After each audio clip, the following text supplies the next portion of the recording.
Hello, I'm Roseanne Weiss, representing the board of the St. Louis Visionary Awards, tonight's sponsor of Art Without Audience, our second in a series of visionary dialogues.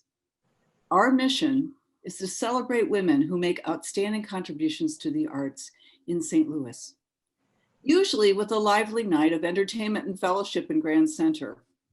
That night will happen, hopefully, this coming spring, when we will honor the 6 very accomplished women in the arts you have just seen highlighted in our pre-presentation slides and profiled on our website. Even though we can't gather right now, we still know that artists are exercising their creative muscles in new ways. We think you will be inspired by their examples of how to adapt to a changing world, encompassing the multiple crises of health, racism, and economics. A few weeks ago, we presented the first of 3 panels featuring visionary honorees exploring the arts in this time of upheaval. If you missed Creativity Under Crisis, please go to our website, visawards.org. It'll be there for you to see. Serving as moderator this evening is Catherine Bentley. Kathy commits herself to community-engaged arts collaborations, striving to create compassionate artistic experiences using theater to lift social consciousness. She is an associate professor of theater at Southern Illinois University, Edwardsville, as well as the director of the Black Studies program and the artistic director of the Black Theater Workshop there. She has performed and directed with numerous theater companies around the country, most recently directing the Shakespeare in the Streets, Love at the River's Edge with Shakespeare Festival St. Louis. She is also artistic director for Bread and Roses, Missouri Workers Theater Project. Kathy is a Regional Arts Commission Community Arts Training Institute alumna and part of its faculty, as well as an inaugural recipient of the RAC Artists Fellowship. In addition, she was instrumental in developing the CHIPS in Motion program at CHIPS Health and Wellness Center in North St. Louis. We are really very proud to say Kathy is a recipient of the 2020-2021 St. Louis Visionary Award for Outstanding Artist. Kathy, thanks so much for being with us tonight. I'm really looking forward. Thank you. Thank you so much, Roseanne. Allison, were you going to say anything? Okay, well, I'm going to just keep it rolling. Thank you all so much. Thank you for having me. Thank you to the board and to this wonderful group of panelists. I just looked because, you know, it's so weird in the Zoom world, as my friends here know. You know, and people may look like, I'm going to speak. But thank you all for being here today. I wanted to first recognize and just hold space for just a couple of breaths and recognize that this is not normal time. This is not business as usual, even though we are asked as artists and as people to keep pushing through. There are people who are ill, there are people who are dying, there are people who are suffering. And I just wanted us to just take a minute, just a few seconds to honor that and to honor what may be going on for us as we've suffered loss and tragedy in our lives.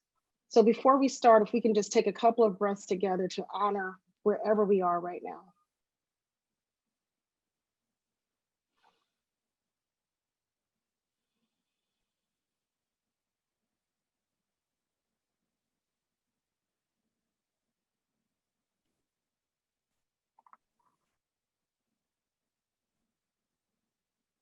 I don't know about you all, but I get tired of just keep pushing through, you know, and in this world, it feels really hard. So thank you for taking that time with me. And I don't mind a few moments of silence in the Zoom space. You know, I think it's perfectly okay. So tonight is going to be a discussion with some phenomenal artists that I know, a couple I know, one I'm getting to know tonight. And it's a time for us as a community, as an artistic community, to weigh in and see how we're doing. This world that we're living in has lasted longer than I think any of us, at least I'll speak for myself, longer than I thought it would. You know, I thought that we'd be out for a month and back to business as usual, but it's not. So we need to really talk about what that means for us as artists. So tonight, what we're going to do is have a discussion. Let's just say that this is going to be relaxed conversation between artists sharing how we're doing, maybe sharing some best practices, maybe seeing how we can help lift each other up in this time. We'll also take questions and answers from questions from the audience. So if you have a question, please, there's a Q&A button at the bottom of your screen. Please drop your questions there. You can also chat with each other and with the panelists in the chat feature, but we do ask that you put your questions in the Q&A so that I can find them. And also, we're going to take that last part of our time together for questions. I might, if I find some that are relevant to what we're talking about, pop some questions in earlier. And we also want you to know that you'll receive a follow-up email from the St. Louis Visionary Awards that will have links for everyone, and you'll be able to watch the program again and share it with friends. So please just sit back and enjoy this hour together as we get to know each other a little bit better. So I'm going to introduce these phenomenal women that I mentioned earlier. Happy to call colleagues. The first I'm going to introduce to you is Ashley Tate. Ashley L. Tate is the founder, artistic, and executive director of Ashley Leanne Dance Company, ADC, a professional dance organization based in the greater St. Louis area. Ashley has studied dance for over 30 years. She earned her Bachelor of Science degree in Computer Information Science from Texas Christian University, where she served 2 consecutive years as captain during her 4-year stint as a member of the TCU Showgirls dance team.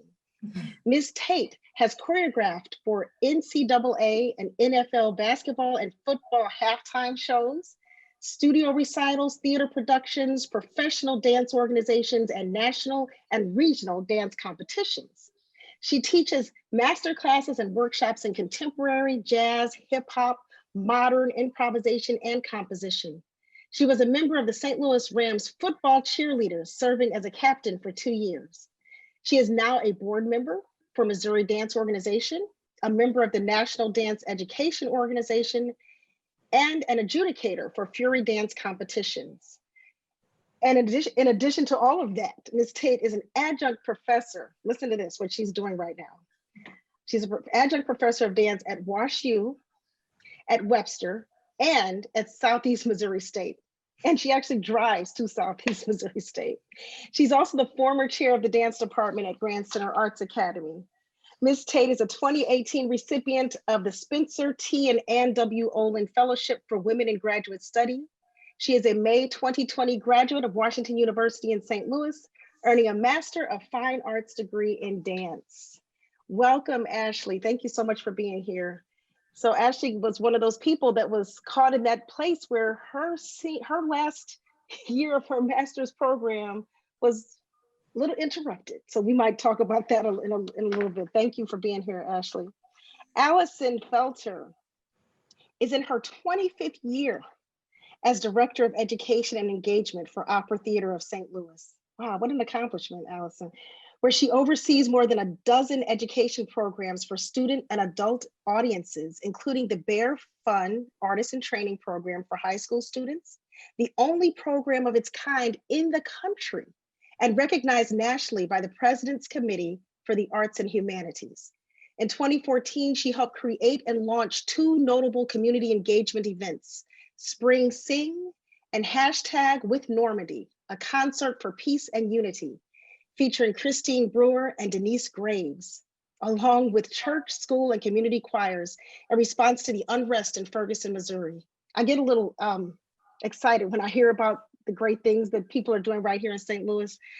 Allison is a freelance professional French horn player and a co-founder of the National All-American Alumni Band, which presented its inaugural concert at the Shaw Bandstand in Tower Grove Park in 2019. This past summer, Allison has been a frequent audience member and occasional participant in the COVID-inspired free local porch concerts, including 2 in her front yard featuring the Gateway Horn Ensemble. Awesome, thank you for being here, Allison, welcome. And the third panelist, my very good friend and sister, Jacqueline Thompson. Jacqueline is a theater artist who has directed and performed with probably every uh, theater company in the city, but I'll just list a few of them. With the Repertory Theater of St. Louis, the Black Rep, Shakespeare Festival St. Louis, Upstream, Mustard Seed, SATE, Metro Theater Company, and New Jewish Theater. In March 2018, the St. Louis Post-Dispatch recognized her as one of 6 women shaping St. Louis arts and entertainment. She was also noted as one of St. Louis's most versatile performers. And that's true. If you've ever seen her perform, you know that's true. She received a St. Louis Theater Circle Award for Outstanding Actress in a Drama, as well as an Artist Fellowship from the Regional Arts Commission. Jacqueline Thompson was selected by the Theater Communications Group, TCG, the National Organization for Theater, to participate in the Rising Leaders of Color program. She is currently in the 2020-2021 Focus St. Louis Impact Fellows cohort. Jacqueline is a proud member of Actors Equity Association, and she is an associate professor in the Communication and Media Studies Department at UMSL. Welcome, my goodness. We got some fierce women right here today. Fierce women. So thank you all so much for being here. This is, as I said, different times. And I do want to say one more thing that we're going to remember in this time is that we're going to have grace because we don't control what happens in the internet world. So if somebody gets sucked out because their internet goes out, we just say, okay, that's how it is. So the first thing I wanted to throw out to you all is just what is the impact of not having live performances? What has that impact been on artists and viewers as we talk about this topic of art without audience? What has that been like? Let's start with Jackie. What do you want to tell? What's that been like? Sure. First of all, I want to say how grateful I am to share this space with everybody. I'm so grateful, Kathy, that you are facilitating and that your energy and your warmth to this space. So thank you. What it has been like.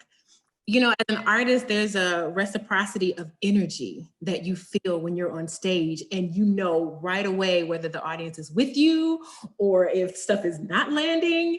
And so that absence has been really hard, even in this space. You know, there are people watching us and we don't know if they're doing this or whatever. So it's that absence of energy that's really hard.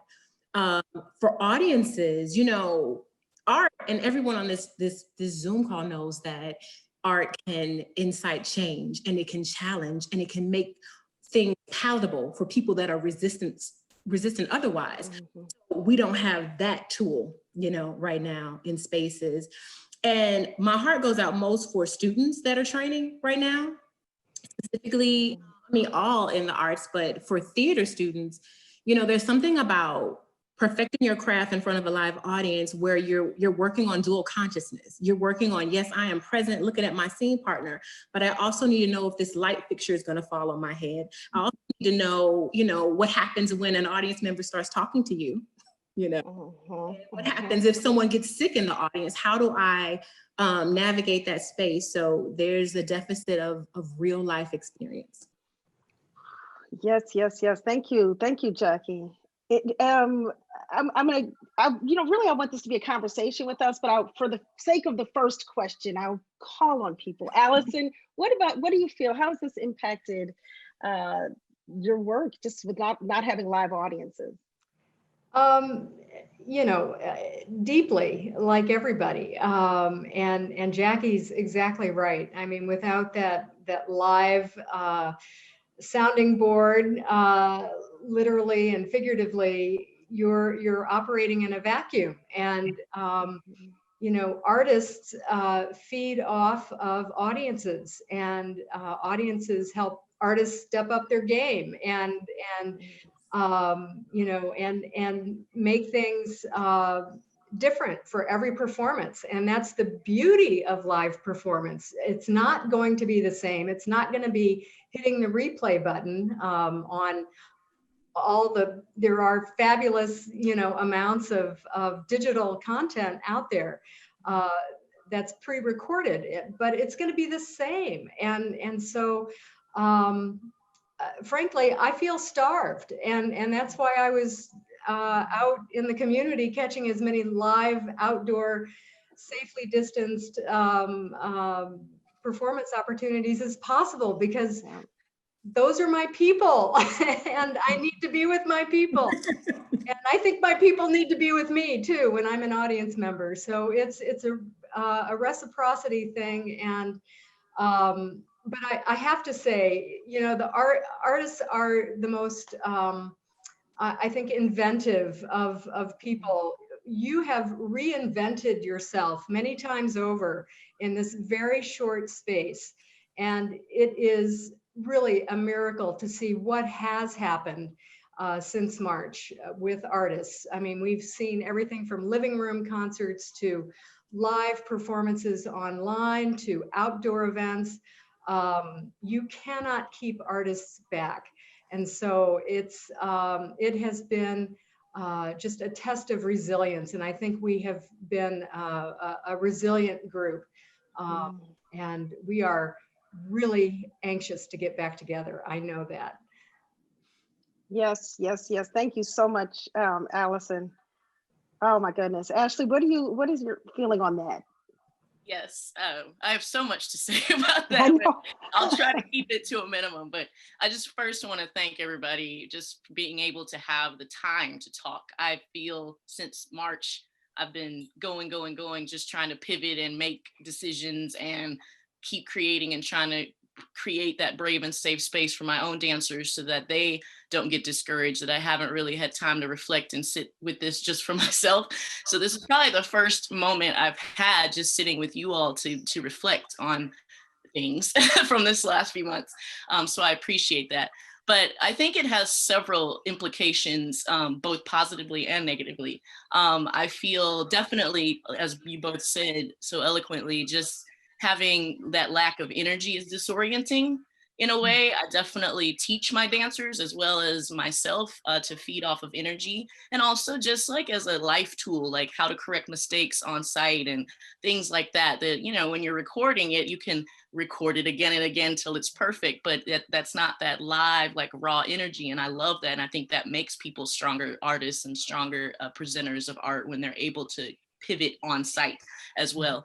But, you know, just blankly financially, ticket sales, you know, as far as I own a professional dance company. So just not, and it's small, you know, it's mighty in its vision, but it's definitely small in our staff and just our operating, you know. So just having that ticket sale, you know, live performance definitely impacted us in that way.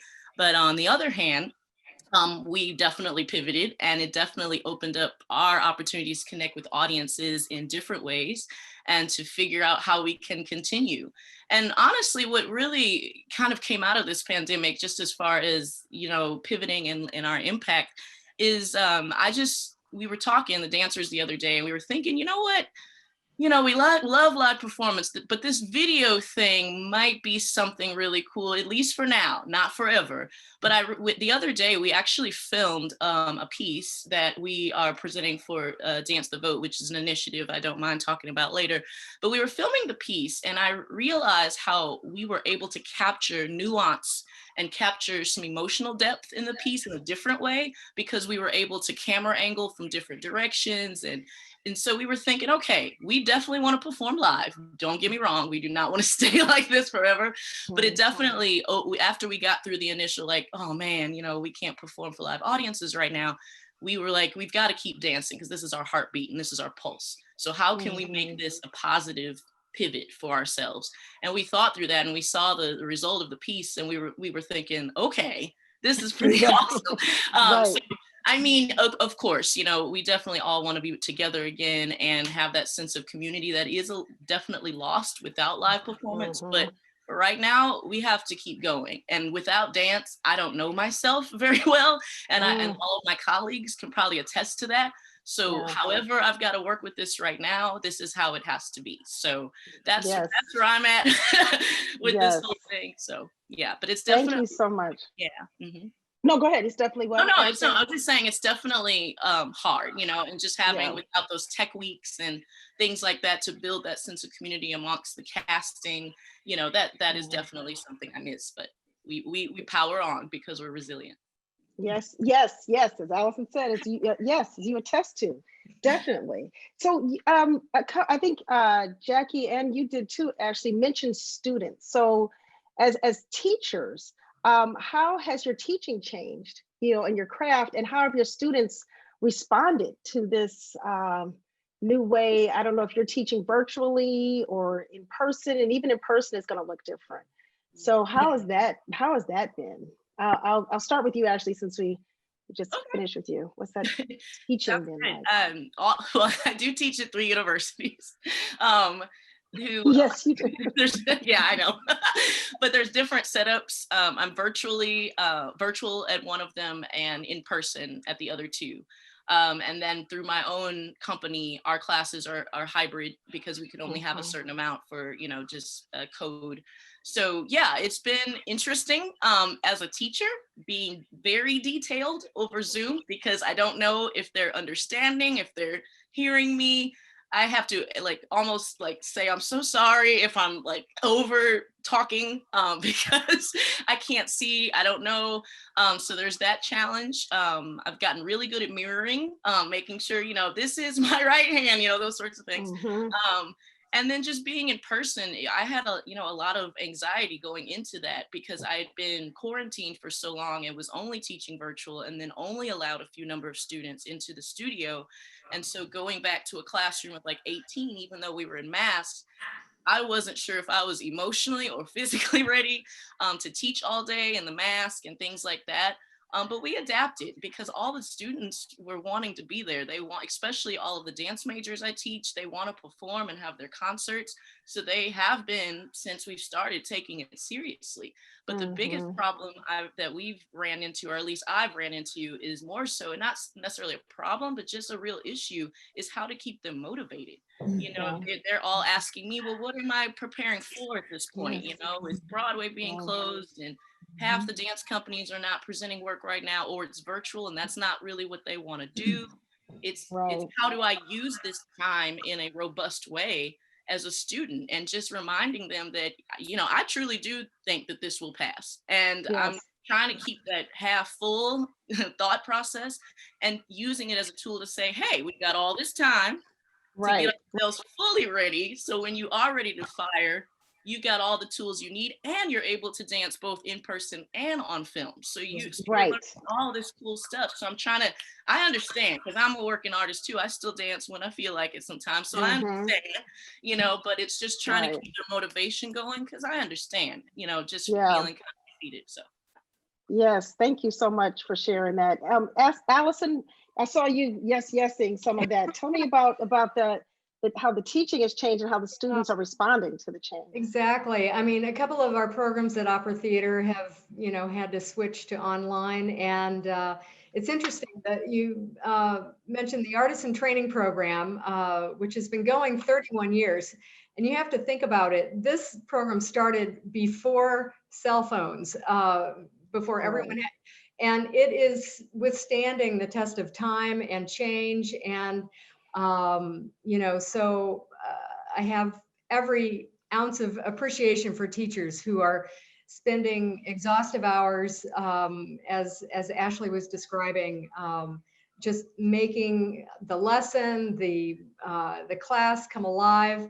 Our faculty has been, they've been gearing up with new equipment on their end to make sure the sound fidelity is as good as it can be, getting all the right digital connections. But what we found with the students is, we finished that program digitally in the spring, which was a miracle in itself. And we had to start digitally. But when we started again, everyone was, we have 25 students in the program, and we had a virtual kickoff event, and it was like a homecoming. I mean, they were so happy to see each other, even in this way. So the connections that arts form withstand pandemics, civil crises. I mean, this is such an important thing that we do. And Kathy, in your opening, you were, rightfully giving space to people who have lost loved ones, or, have experienced difficulties this summer. And art is the thing that it's the high tide that raises all the boats. And we have an obligation to continue creating even in this challenging atmosphere. And at Opera Theater of St. Louis, we just announced a digital season today, actually. And so we're going to grab you any and every way we can, and we can't wait to do it in person. But for now, we've converted the Opera Center into a film studio, and I'm laughing because who knew? Right. Taking a film class, a film production class in college. I missed it, but we're just all learning as we go, and I think there are going to be many best practices that are discovered in this period of necessity, where you're having to teach and online and just make the biggest impact you can, and you're just experimenting as you go. So we're trying to give space to our faculty to do that and to do it well, and provide, I'm an administrator, and it's my job to make sure the artist, the teacher, the student has everything they need to be successful. And so that's what we're working really hard to do. That's great. Thank you so much.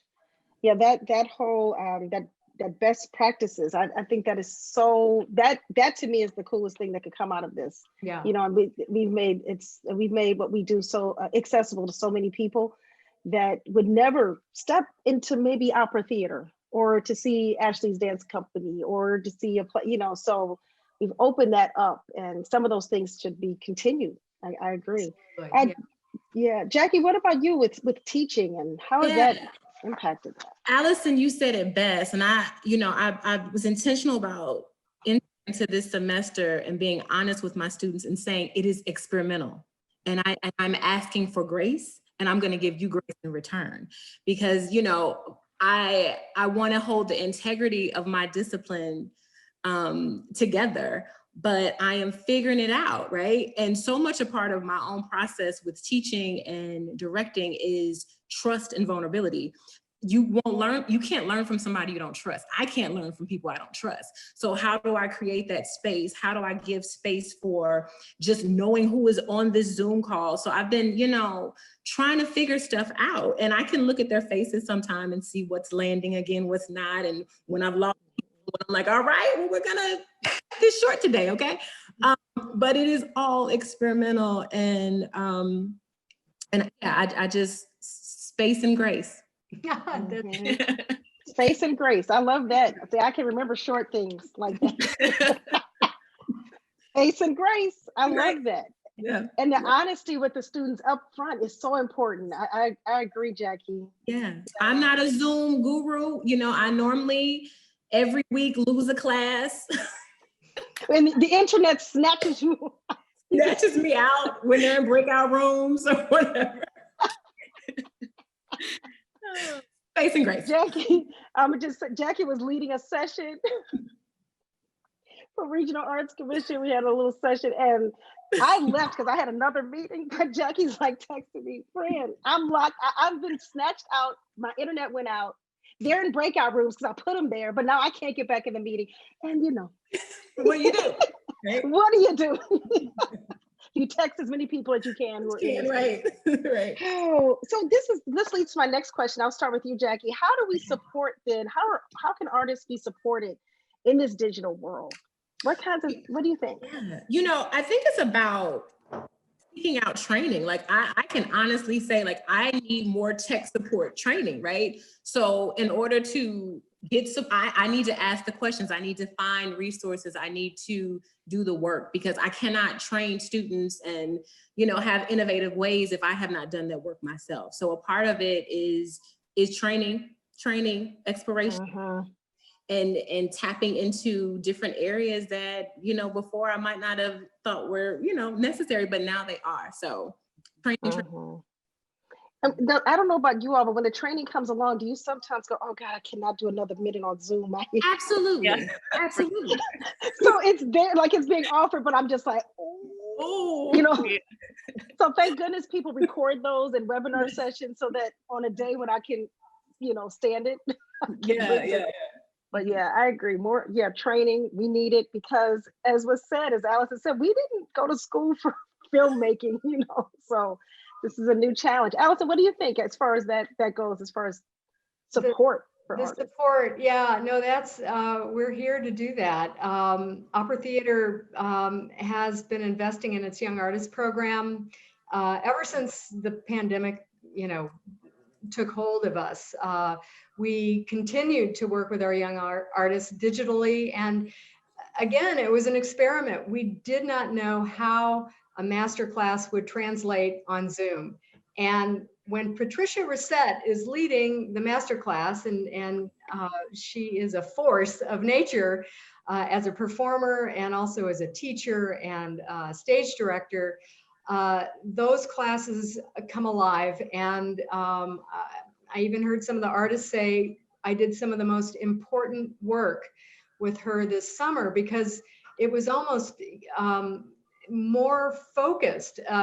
Even though you have less information in some ways, what the information you do have is really targeted. And so it was a great use of time. I think it elevated spirits and moods to be able to work on things. One of our young artists talked about, he's very disciplined, and he said, I got into better physical shape. I took this time after I went through my mourning period of, you know, everything stopped. He has started working on new repertoire, and just, you know, improving himself. He's making good use of this time. And so if we can help artists in those ways, you know, watch out when this pandemic is over, watch out. I think all the stages are going to be ablaze, and you know, I can't wait. So, but anything we can do to make it a better experience for them, knowing this will change. The end is, I hope, in sight. Oh my goodness, I love that. Watch out, because that's how I feel too, Allison. I just feel like there's going to be an explosion Yeah. of folks. Just it's so much work that we're, you know, we're storing up. What about you, Ashley? How did you know this? What do artists need to Yeah. help in this digital world? Yes, definitely. Well, definitely tech support off top. You know, I think we covered that well. I just remember I created this series of quarantine classes. I thought I was being cute when the pandemic first hit, because we weren't able to get into the studio. And I knew that we were going to lose our May and June concerts. So I'm thinking, we've got to keep going. So I was doing some classes just in my little tiny apartment. And the result was so awesome. I was seeing students that I hadn't seen in years who live in other states. I reconnected with a lot of my alumni. So definitely it wasn't ideal because my little bitty place doesn't have the best light. And I'm thinking, okay, when I put my leg out here, that go all the way, but I can only like bend halfway because my couch is right. So, you know, that was fun, but it was all fun and games. But it was very interesting because I think a lot of the artists that I connected with again just felt a global community just kind of connecting together, and which leads me into the support that I think a lot of dancers need is mental health support right now. And always, but definitely right now, because a lot of us, and I can speak for myself, but I think I can speak a little bit larger in the scope. This is our identification. You know, this is what we know, and my whole life and my life's work is built around this. It's my therapy, it's my safe space, it's my communication tool, it is my vehicle for success. So for that to be altered in a way that I wasn't planning has been tough. And it wasn't until I had those moments like in quarantine to really think, after I was done teaching thousands of Zoom classes, I'm thinking, why am I tired? And it's not just from the Zoom, but just mentally, I just felt heavy in different ways. And I know a lot of dancers who are having trouble like getting back into it because they really don't want to do this digitally, or they are feeling like the more like I have some dancers who are trying to figure out the mask and the breathing, and they're realizing that physically some of the things that we used to do we just can't do, because it's hard to hold a pirouette sometimes because you don't have Right. that breathing and your lungs, and there's just so many structural things that go on with it. And right now, we're not partnering in a certain way, or we're not Right. dancing in a touch sort of way, which is also important. Improvisation, contact improv, things that we usually use as tools for not only performance, but also just to connect with each other as a company. That's stripped right now, at least for now. So just those things have taken its toll mentally. So having those mental support, either informal groups or formal groups, more of that, more of connecting. Hey, you're going through the same thing I'm going through. Let's talk about it. Let's figure out ways that we can connect. I think is definitely important right now and should stay even after the pandemic. So that's where I'm at. Thank you, thank you, thank you. That I just I'm going to keep on this topic of self-care because that is that's really important to me and right at the top of my spirit, you know, in thinking about this, because I do have some colleagues in the performing arts who are just cannot get with this digital thing. I don't want to call it theater. It's not theater, and I don't want to do it. It doesn't feel right. So self-care is important. I do invite people who are here with us, throw in a question. You know, we can take some questions from the audience. Ah, yes, yes, yes. This is good. I will ask Jack's question. Is what do you think the future looks like once we get past this, and how long will you how will you integrate this experience in your work? Jack asked that. So I'm putting two questions out there. If you want to speak to self-care, if that's been something that's been on your spirit as well, or if you want to speak to what's next for artists. Allison or Jackie, you look like you wanted to say something. I was just thinking about self-care in the sense of sometimes self-care is not thinking about it at all. There have been times where I didn't want to do anything. And there's still times like that, you know, and Kathy, you know, this, like I buried a cousin this weekend. Yeah. So you don't want to think about it. But the one thing that has helped me, besides, again, when I can walk, physical movement, you know, was nice, right? Was thinking about what I can create that I own, that's uniquely mine. Majority of my career has been working for companies and directing and acting for companies, which is amazing. And I feel fortunate to be able to do that. But what is my voice?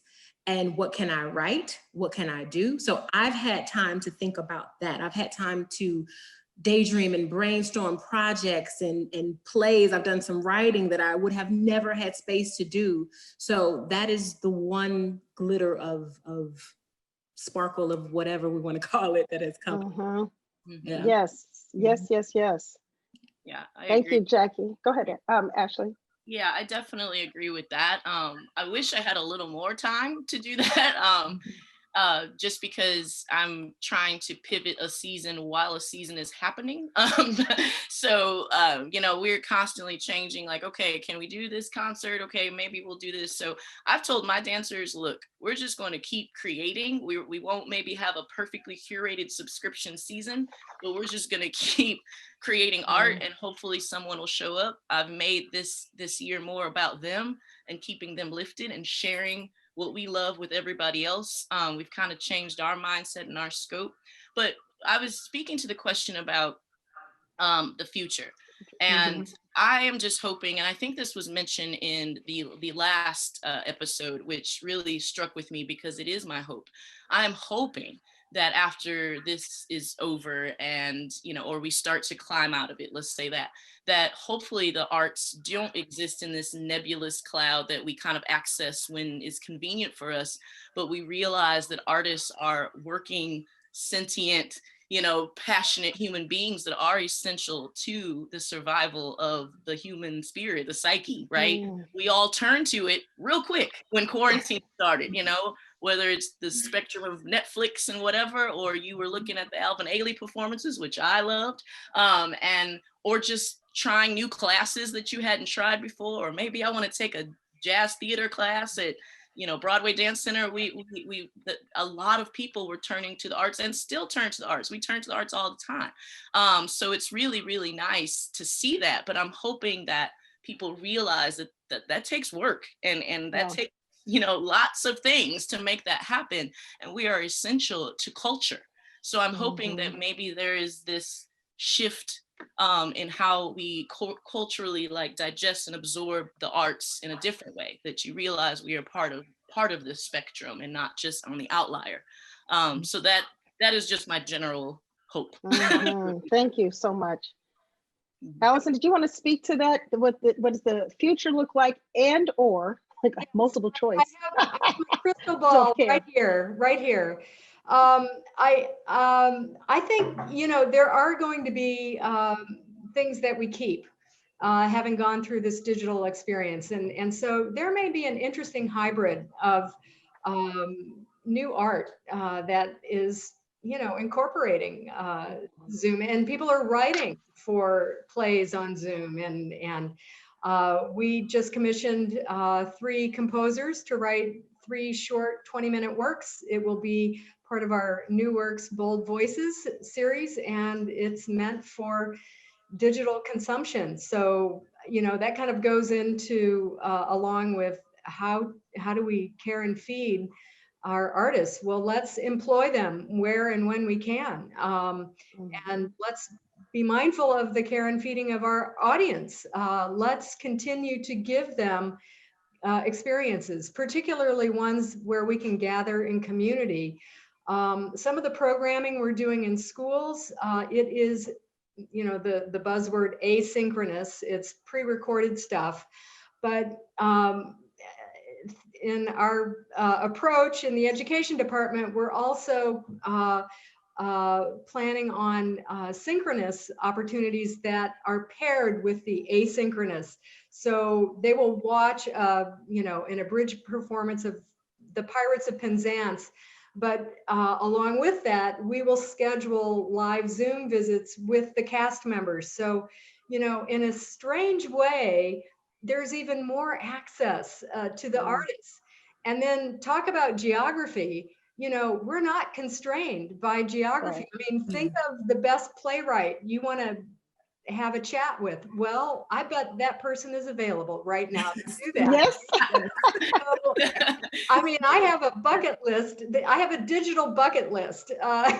Yes. I would love to get some of these luminaries and expose the kids to,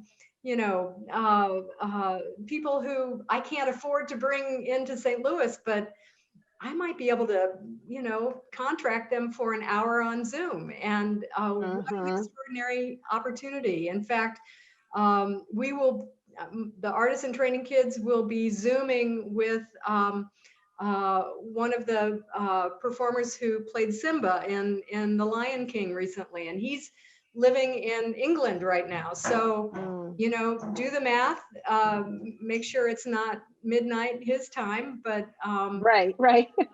But these are possibilities. So that excites me. And I'm grateful. I guess these are some of the silver linings. Thank you so much. There are a couple more questions. Some of them I think we've answered in the Q&A, but I wanted to go to this one. Have these changes in programming and format altered your long-term goals for your organizations or even personal careers? So that's been answered a little bit too. Has the experience of pivoting changed how you navigate your problem-solving methods? And Erin also says, thanks for your insight and inspiration. I guess I can pipe in there on that one. We have a concert that we are launching in a few weeks called Visions of Hope. And it was definitely a pivot concert that was not on our heart or mind at first. And we realized that because all of us have been consuming so much art lately, we needed to do something that made our hearts full and something light to consume for ourselves as well as our viewers. So it's just 2 evenings of just wonderful dancing and things that should hopefully uplift people and connect them back with their peace and love and joy and hope. And I'm sharing that to say that in the process of creating that work, I realized how much I had not gone away from, but I had the scope of my choreography had really changed. But there were certain parts of it that I wanted to get back. I remember being a young artist and all I wanted to do was create dances. I didn't care how they connected. There was no theme. I was just making dances. I don't know if they were any good or not, but I thought they were awesome when I was a young artist. So I was just creating. And so I kind of miss that kind of young, wild, free choreographer I used to be. And because I, became more of a businesswoman along the way, definitely still love the art and where I was going. And I loved the growth, but I was so focused on curating this like perfect season, or my idea, quote unquote, of perfect, that I kind of missed just being that young choreographer who didn't know anything but that I loved art. And so we're using this concert as a way of not only me connecting back to just creating work because this was just on my heart and not because there was a long thought process to it, but also the dances will span several genres. We've got hip hop and tap and contemporary. You don't know what you're gonna get when you turn on this show. And I like that. I miss those days. Right. Because those are all part of my company's tapestry. We're all very diverse. And I curate my season to those dancers of that season. So I figured, you know what, you all, let's just do whatever is on our heart and let's make it good. And let's just go for it instead of trying to fit into, I think, this box that we have been trying to fit into for so long. And I like connecting back in that way. So definitely it's kind of just connected the more mature and growing Tate with just the raw Tate who just wanted to create. I'm trying to make sure those two women still exist and that I don't lose what made me start this, and lose love, so. Lovely. Oh my goodness. Thank you so much. You summed that up so well as to how I feel as an artist as well. That's what this is giving space for. And I think Jackie alluded to that with her own connection now to writing and creating things for herself. Did you want to elaborate on that at all anymore, Jackie? No, I was just thinking about the question about like, did it change your long-term goals and things like that? And I definitely, to be honest, I've had moments of that during this time of like, that thing that I wanted or that thing that I thought my trajectory was working towards, that may not be here, right? Right. And so, and I've had moments of like, what else can I do?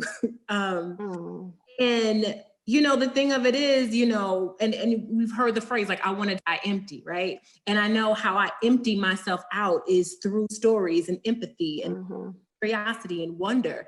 And so if that's what I do, then I gotta just find a new way to do it. So it's just, again, recharging and constantly finding inspiration and being curious about how we can take this to this new level and what we can, innovate. So yeah. Yes. Thank you. So Jack Burke, see, we're running out of time, see. But I'm going to get a couple of more questions in. So I think this is one that I'd like for us to respond to. Do you think this pandemic has brought up more questions and hopefully answers on how the arts can be more equitable? Allison, would you like to maybe? Absolutely. Yes, there is a response and an opportunity that is needed. And we are so grateful through Clayco Corporation to be announcing a fellowship for individuals of color. This is to provide an opportunity for people to come and be a full-time employee and work side by side with the heads of each department. And so that's an administrative response. Certainly in the space of performance, there really is a call and a need to step up works that are done by people of color and women, and you will see, I think, a season and a cast of individuals that represent those ideals coming up for Opera Theater spring season, which will be done right now outdoors.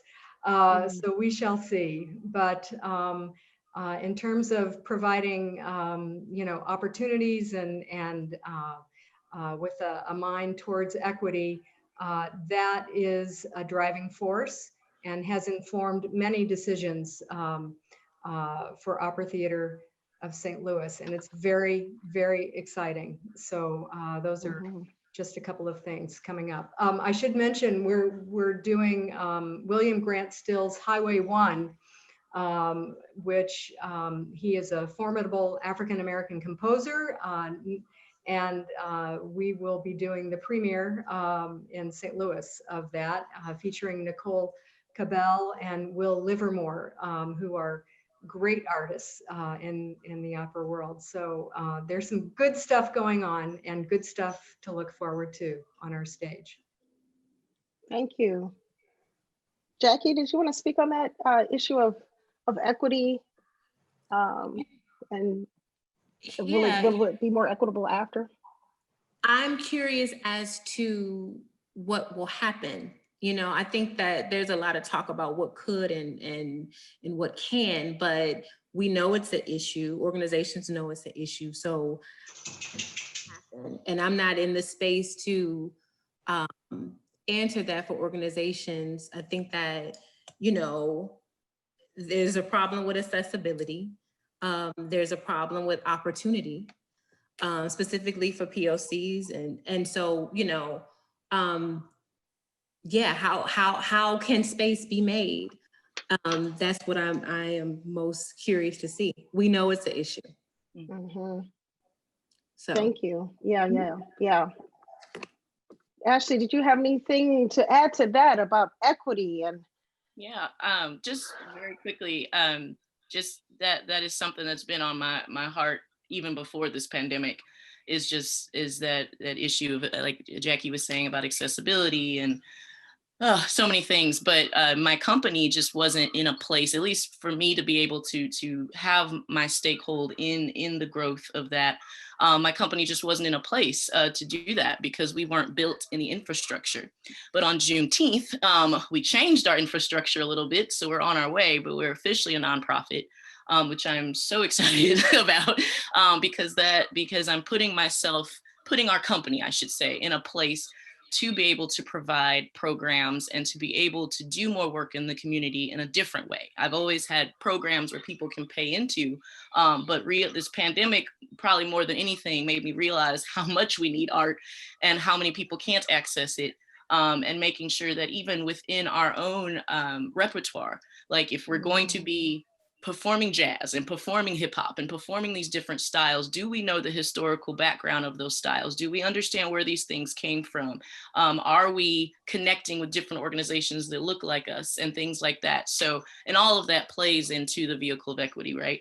So just for myself, the pandemic gave me a moment to be able to go through the process of trying to get our infrastructure in a place that hopefully we can contribute to a place of better equity for individual just artists in general in St. Louis. I'm from North City, I live in North City, and that's been on my heart for a long time, to see a vibrant arts community or get on that way around me, like it used to be back when my grandmother and great grandmother were living in the area. So all of those things are on my heart and my mind, and I'm hoping that my company, and in collaboration with all the companies that already exist in St. Louis and all the ones who will hopefully come into existence, we can work together to have that equal opportunity across our region.